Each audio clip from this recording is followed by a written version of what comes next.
Assalamualaikum and a very good morning. So we are from group 1 and my name is AQILAH binti AZLAN. So I will be presenting about the objective of the project. So with the presence of paper recycling machine, students, lecturer and administrator can dispose their newspaper correctly. And this machine will also help to promote good recycling habits and further reduce the production of paper waste within the campus. As a result, the efficiency of paper recycling increases as the machines only select paper under several conditions.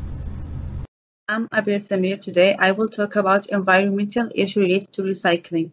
First, pollution.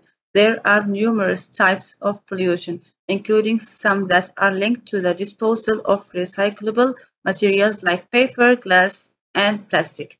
Second, global warming. To dispose of waste, enormous volume of rubbish are burned, resulting in the production of substantial amount of greenhouse gases, which contributes to global warming and climate change.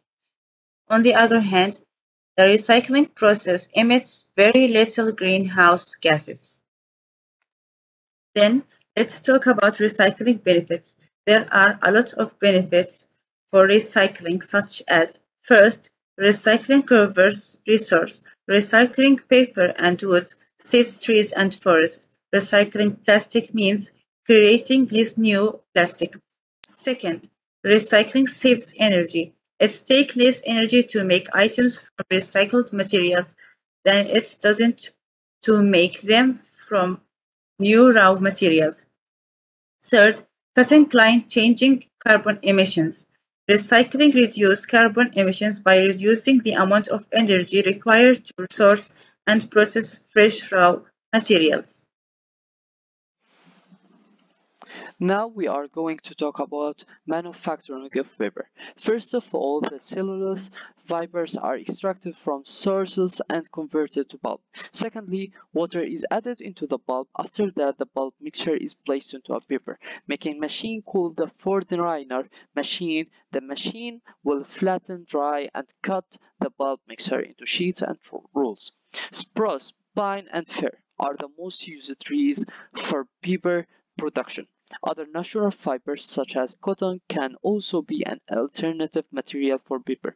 Natural fibers have an exceptional strength in their fiber strength.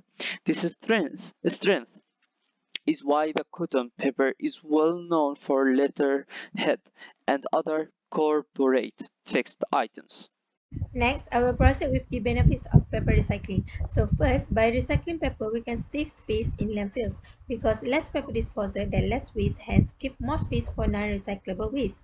Next, recycling paper can help us in preserving resources such as trees and forests because as we know, paper are made from trees. So by recycling paper, the paper made material can also be made by using recycled paper instead of new raw materials. Thirdly, by recycling paper, we are also helping in reducing the greenhouse gases because by recycled paper, less trees will be cut, so more trees to absorb carbon dioxide in the air. Now we will talk about countries that uses reverse vending machine. Germany was one of the first countries that uses recycling machines, and the system of their recycles work depends on the weight of the material recycled. The less weight, the more the cash back will be. Besides Germany, Austria also started using the reverse vending machine.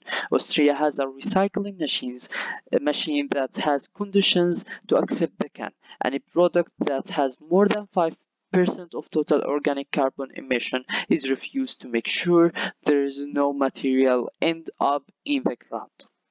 And this is an example for a vending machine, reverse vending machine in a grocery store in Germany. Next, I will be presenting about the methodology of combinational logic design.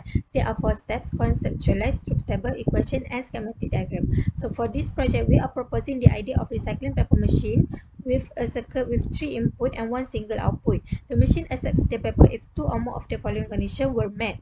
So first, we need to conceptualize the circuit. The block diagram shows 3 input goes into the majority decider and 1 output. This is the truth table for the circuit. The output is 1 for min terms 3, 5, 6, and 7 because the majority inputs are 1. Therefore, the canonical SOP term is f as mt equals to sum of min term 3, 5, 6, and 7.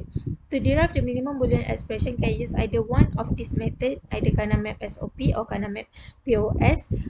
But for this case, both methods shows the same minimum Boolean expression, which is f as mt equals to st plus mt plus sm.